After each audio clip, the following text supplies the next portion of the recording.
When I was a kid, my favorite science project was making a terrarium, and I'm not sure I really understood the science of it, and I was in middle school.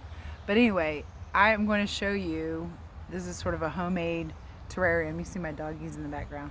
And my mom told me that she grew a rose this way, or she rooted a rose. So kids, you know how sometimes you give your teacher flowers, or somebody gives your parents, your mom, your grandma, or whatever, a rose. Well, my mom grew a rose bush this way. So here we go.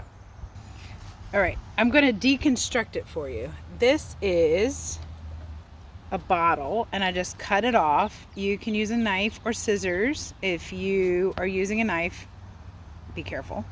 And this is a rose that one of my kids at school gave me. It's a little droopy. But what I did was I trimmed the end with a pair of scissors, and then I put honey on it, and then I stuck it down in the dirt. I'll stick it back in there. And I put this plastic jar on top of it.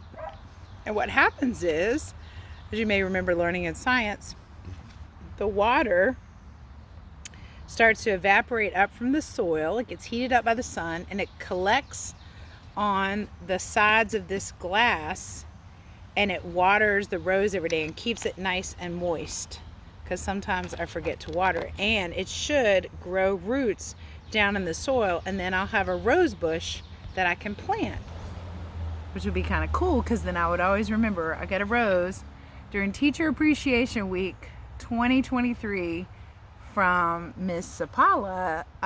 Somebody shared them with Miss Sapala, and she was helping one of my kids make better choices, and she shared a rose for that child to bring me as an apology.